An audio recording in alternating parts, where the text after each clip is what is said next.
தென்னாடுடைய சிவனே போற்றி, எந்நாட்டவர்க்கும் இறைவா போற்றி. அனைத்து தமிழ் உள்ளங்களுக்கும் கனிவான வணக்கங்கள். நிகழும் ஸ்ரீ மங்களகரமான சோபகிருது ஆண்டு மார்கழி மாதம் 15ஆம் தேதி பின்னிரவு 16ஆம் தேதி முன்னிரவு திங்கள் கிழமை அன்று பஞ்சமியும் மகம் நட்சத்திரமும் பிரீத்தி நாமயோகமும் கௌளவ கர்ணமும் சித்தயோகமும் கூடிய சுபயோக சுபதினத்தில் உதயாதி இரவு 12 மணிக்கு கன்னியா லக்னத்தில் ரிஷப நவா அம்சமும் மகர திரிகோணமும் கொண்டு இந்த சீர்மிகு ஜனவரி மாதம் பிறக்கிறது. பிறக்கும் மாதம் மற்றும் வருட பிறப்பில் அனைவரும் சீரும் சிறப்புடன் ஆயுசுடனும் ஆரோக்கியத்துடனும் அனைத்து விதமான சேமங்கள் பெறவும், திருமணம் கைகூடி வரவும், சந்தான பாக்கியம் கிட்டவும், நல்ல வேலை கிடைக்கவும், வெளிநாடு பயணம் இனிதே பெறவும், வீடுமனை வாகனம் அமையவும், ஆண்டின் தொடக்க நாளில் இறைவனை திருக்கோவில்களில் சென்று வழிபாடு செய்து வருவது நல்லது. இந்த ஆண்டு சிவனுக்கும் விநாயகருக்கும் உகந்த நட்சத்திரமான சுவாதி நட்சத்திரத்தில் பிறக்கிறது. மண்ணில் வாழும் மக்களுக்கு பொன்னும் பொருளும் போகமும் செல்வாக்கும் சொல்வாக்கும் இன்னும் பெருகும். கன்னியர்களின் கவலைகள் தீரவும், காளையர்களுக்கு நல்ல உத்தியோகம் கிடைத்திடவும், எண்ணிய காரியங்கள் எளிதில் நிறைவேறவும், தைரியஸ்தானத்தில் இருக்கும் லக்னாதிபதி புதனுக்கு உகந்த தேவதையான ஸ்ரீமன் நாராயண சுவாமி மற்றும் மகம் நட்சத்திரத்திற்கு உகந்த தேவதையான விநாயகரையும் வணங்கி வர அனைத்தும் நிறைவேறும். கிரக நிலைகளை பார்க்கும் போது உலா வரும் நவ கிரகங்களும் சாரா பலத்தின் அடிப்படையில் சந்தோஷங்களை அள்ளித்தரும் கிரக அமைப்பில் இருப்பது நன்மையே. கடகராசி அன்பர்களே, உங்கள் ராசியின் கிரக நிலைகளை ஆராய்ந்து பார்க்கும்போது தைரிய வீரிய ஸ்தானத்தில் கேது பகவானும், பஞ்சமஸ்தானத்தில் சுக்கிரன் புதனும், ரண ருண ரோகஸ்தானத்தில் சூரியன் செவ்வாயும், அஷ்டமஸ்தானத்தில் சனியும், பாக்கியஸ்தானத்தில் ராகுவும், தொழில் ஸ்தானத்தில் குருவும் என கிரக நிலைகள் உள்ளன. இம்மாதம் 8ஆம் தேதியன்று புதன் பகவான் பஞ்சமஸ்தானத்தில் இருந்து ரணருண ரோகஸ்தானத்திற்கு மாறுகிறார். 15ஆம் தேதி சூரிய பகவான் ரணருண ரோகஸ்தானத்தில் இருந்து களத்திரஸ்தானத்திற்கு மாறுகிறார். 18ஆம் தேதியன்று சுக்கிர பகவான் பஞ்சமஸ்தானத்தில் இருந்து ரணருண ரோகஸ்தானத்திற்கு மாறுகிறார். 27ஆம் தேதியன்று புதன் பகவான் ரணருண ரோகஸ்தானத்தில் இருந்து களத்திரஸ்தானத்திற்கு மாறுகிறார். அன்பும் பாசமும் கருணையும் ஒருங்கே அமைய பெற்ற கடகராசி அன்பர்களே, நீங்கள் மனசாட்சிக்கு பயந்து நடப்பவர்கள். இந்த மாதம் உடல் அசதி ஏற்படலாம். மனதில் ஏதாவது கவலை இருந்து கொண்டே இருக்கும்.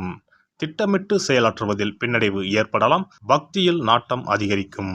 அக்கம் பக்கத்தில் இருப்பவர்களுடன் சில்லறை சண்டைகள் உண்டாகலாம். பயணங்களில் தடங்கள் ஏற்படலாம். கொடுத்த வாக்கை காப்பாற்றுவதில் உறுதியாக இருப்பீர்கள். தொழில் வியாபாரம் தொடர்பான சிக்கல்கள் தீரும். பணவரத்து திருப்தி தரும். வாடிக்கையாளர்களுக்கு உத்தரவாதங்கள் தரும்போது கவனமாக இருப்பது நல்லது. உத்தியோகத்தில் இருப்பவர்கள் வேலைப்பளு இருப்பது போல் உணர்வார்கள். மேல் அதிகாரிகள் உங்கள் செயல்களில் குறை காணலாம். கவனமாக இருப்பது நல்லது.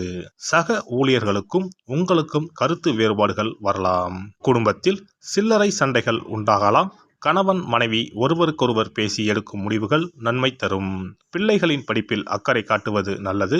சுப நிகழ்ச்சிகளுக்கு இருந்து வந்த தடைகள் அகலும். பெண்களுக்கு காரியங்களில் பின்னடைவு ஏற்படலாம்.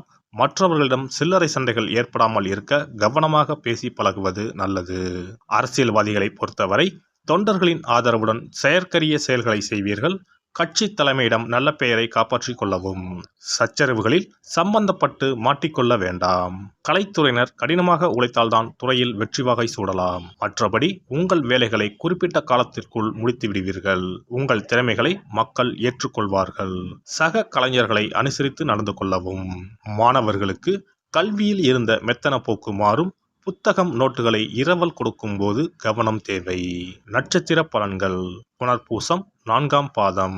இந்த மாதம் நீண்ட நாட்களாக எதிர்பார்த்த பணம் கைக்கு வந்து சேரும்.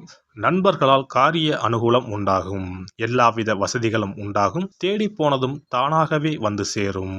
அறிவுத்திறன் அதிகரிக்கும். ஓய்வில்லாமல் உழைக்க நேரிடும். அதற்கேற்றவாறு கூடுதல் வருமானமும் கிடைக்கும். பழைய பாக்கிகள் வசூலாகும். உடல் நிலையில் இருந்து வந்த சிரமங்கள் முற்றிலும் நீங்கும். கலைத்துறையினருக்கு ஒப்பந்தங்கள் எடுப்பதில் கவனம் தேவை. லாபம் உண்டாகும். கடின உழைப்பு உங்களுக்கு வெற்றியை தேடித்தரும். சிறு சிக்கல்கள் ஏற்பட்டு மறையும். பூசம். இந்த மாதம் கவனத்துடன் செயல்பட்டால் சிக்கல்களை தவிர்க்கலாம். சின்ன சின்ன செலவுகளை சந்திக்க நேரிடும். உழைப்பிற்கான ஊதியம் சற்று குறைவாக கிடைக்கலாம். மன தைரியத்தால் வெற்றி காண்பீர்கள். அரசியல் துறையினருக்கு மன திருப்தியுடன் காரியங்களை செய்து சாதகமான பலன் பெறுவீர்கள். நெடுந்தூர பயணம் செல்ல நேரலாம். மனதிற்கு பிடித்தவர்களை சந்திக்க நேரலாம். பெரியவர்களின் சந்திப்பு மனதிற்கு மகிழ்ச்சியை உண்டாக்கும். உடன் இருப்பவர்களுடன் எச்சரிக்கையாக பழகுவது நல்லது. ரகசியங்களை கையாள்வதில் கவனம் தேவை. ஆயுள்யம் இந்த மாதம் நெருக்கமானவர்களுடன் இனிமையாக பேசி பொழுதை கழிப்பீர்கள். மனோதைரியம் கூடும், மதிப்பு கூடும். தொழில் வியாபாரம் சிறப்பான முன்னேற்றம் பெறும். வாடிக்கையாளர்கள் மத்தியில் மதிப்பும் மரியாதையும் அதிகரிக்கும். உத்தியோகத்தில் இருப்பவர்கள் சிறப்பாக பணிபுரிந்து பாராட்டு பெறுவார்கள். மாணவர்களுக்கு போட்டிகள் விலகும். பாடங்களில் கவனம் செலுத்துவீர்கள். சக மாணவர் நலனில் அக்கறை காட்டுவீர்கள். வீண் அலைச்சலும் ஏற்படலாம். தேவையில்லாத பண விரயம் ஏற்படும். காரிய அனுகூலம் கிடைக்கும். அங்காள பரமேஸ்வரியை வேப்பிலை கொடுத்து வணங்க பிரச்சனைகள் சுமூகமாக முடியும். மனக்குறை நீங்கும். இம்மாத அதிர்ஷ்ட கிழமைகள் ஞாயிறு மற்றும் செவ்வாய். சந்திராஷ்டம தினங்கள் 14 மற்றும் 15. அதிர்ஷ்ட தினங்கள் 8 மற்றும் 9. சிறப்பு பரிகாரங்கள். வீட்டில் இருக்கக்கூடிய சிறு சிறு அமைப்புகளை மாற்றி அமைத்தாலே வருமானம் அதிகரிக்கும் என்று சாஸ்திரங்கள் கூறுகின்றன. அந்த வகையில் பணம் குறைவதற்கான காரணம் என்ன? வருமானம் அதிகரிக்க அலமாரியை எப்படி வைத்திருக்க வேண்டும்? வீட்டை எப்படி வைத்திருக்க வேண்டும் என்பதை பார்ப்போம். பணம் வைக்கும் அலமாரியின் மீது குபேரர் சிலையை வைத்தால் பண வரவு தடை இல்லாமல் கிடைக்கும் என்பது நம்பிக்கை. குபேரன் இருக்கக்கூடிய இடம் வடக்கு. எனவே அலமாரியின் மீது குபேரன் சிலையை வைக்கும் பொழுது வடக்கு திசையை நோக்கி வையுங்கள். சிறப்பான பணவரவு உண்டாகும். பணம் வைக்கக்கூடிய அலமாரியில் தங்கம் மற்றும் வெள்ளி போன்ற பொருட்கள் இடம்பெறலாம். இவற்றை ஒரு சிறிய கண்ணாடியில் தெரியும்படி லாக்கருக்கு உள்ளே அமையுங்கள். அந்த இடத்தில் பச்சை நிற புடவை உடுத்திய கஜலட்சுமி படம் ஒன்றை வையுங்கள். பணத்தை ஈர்க்கக்கூடிய பச்சை கற்பூரம், கிராம்பு, ஏலக்காய் போன்ற வாசனை மிகுந்த பொருட்களை போட்டு வையுங்கள். உங்க பீரோ இப்படி இருந்தால் பணம் குறையாது, சேர்ந்து கொண்டே இருக்கும். பணம் வைக்கும் அலமாரியின் உள்ளே மற்ற தேவையில்லாத பொருட்களை அப்புறப்படுத்துங்கள். புதிய துணிமணிகள் அல்லது அனுதினம் பயன்படுத்தக்கூடிய துணிமணிகளை அழகாக நேர்த்தியாக அடுக்கி வையுங்கள். பூச்சிகள், தூசுகள் சேராமல் ரசக்கற்பூரத்தை போட்டு வையுங்கள். கூர்மையான ஆயுதங்கள் அல்லது இரும்பு சார்ந்த பொருட்களை வைக்காதீர்கள். இது சனி தோஷத்தை ஏற்படுத்தும். பணத்தை சேரவிடாது தடுக்கும். பணம் வைக்கக்கூடிய இடத்தில் சிவப்பு நிறம் சார்ந்த பொருட்கள் இருப்பது நல்லது. ஆனால் கருப்பு நிற பொருட்களை தவிர்ப்பது உத்தமம். லட்சுமி தேவிக்கு சிகப்பு உகந்தது என்பதால் சிகப்பு நிற துணிகளை அல்லது பொருட்களை அடுக்கி வைக்கலாம். ஆனால் கருப்பு நிற துணிமணிகள் மற்றும் பொருட்களை அங்கிருந்து அப்புறப்படுத்துவது நல்லது. இதுவும் பணத்தடையை உண்டாக்கக்கூடிய ஒரு விஷயமாக இருக்கிறது. உங்கள் வீட்டின் பீரோவிற்கு பின்னால் பழைய கிழிந்து போன பாய் அல்லது துடைப்பம் வைப்பது அதிர்ஷ்டத்தை தடுக்கும் செயலாகும். கிழிந்து போன, நைந்து போன துணிமணிகள், பாய், துடைப்பம் போன்றவற்றை ஒருபோதும் வீட்டில் வைத்திருக்க கூடாது. அதை குப்பை தொட்டியில் போட்டு விடுங்கள். வீண் விரயம், மருத்துவ செலவுகள், அனாமத்தாக பணம் செலவழிவது போன்றவை இருந்தால் உங்களுடைய வீட்டில் இருக்கக்கூடிய கழிவறை மற்றும் பாத்ரூம் கதவுகளை எப்பொழுதும் மூடி வைத்திருக்கிறீர்களா என்பதை கவனியுங்கள். பழங்காலங்களில் இவை வெளியே இருந்தன. ஆனால் மாடர்ன் உலகில் வீட்டிற்கு உள்ளே இருப்பதால் இவற்றை திறந்த நிலையில் வைத்திருந்தால் பணமானது வீண் செலவழியும் என்று வாஸ்து சாஸ்திரம் கூறுகிறது. வீட்டின் பின்புறம் ஒற்றை மரம் இருப்பது நல்லதல்ல. ஒற்றை மரம் பின்புறம் இருந்தால் குடும்பத்திற்கு ஆகாது.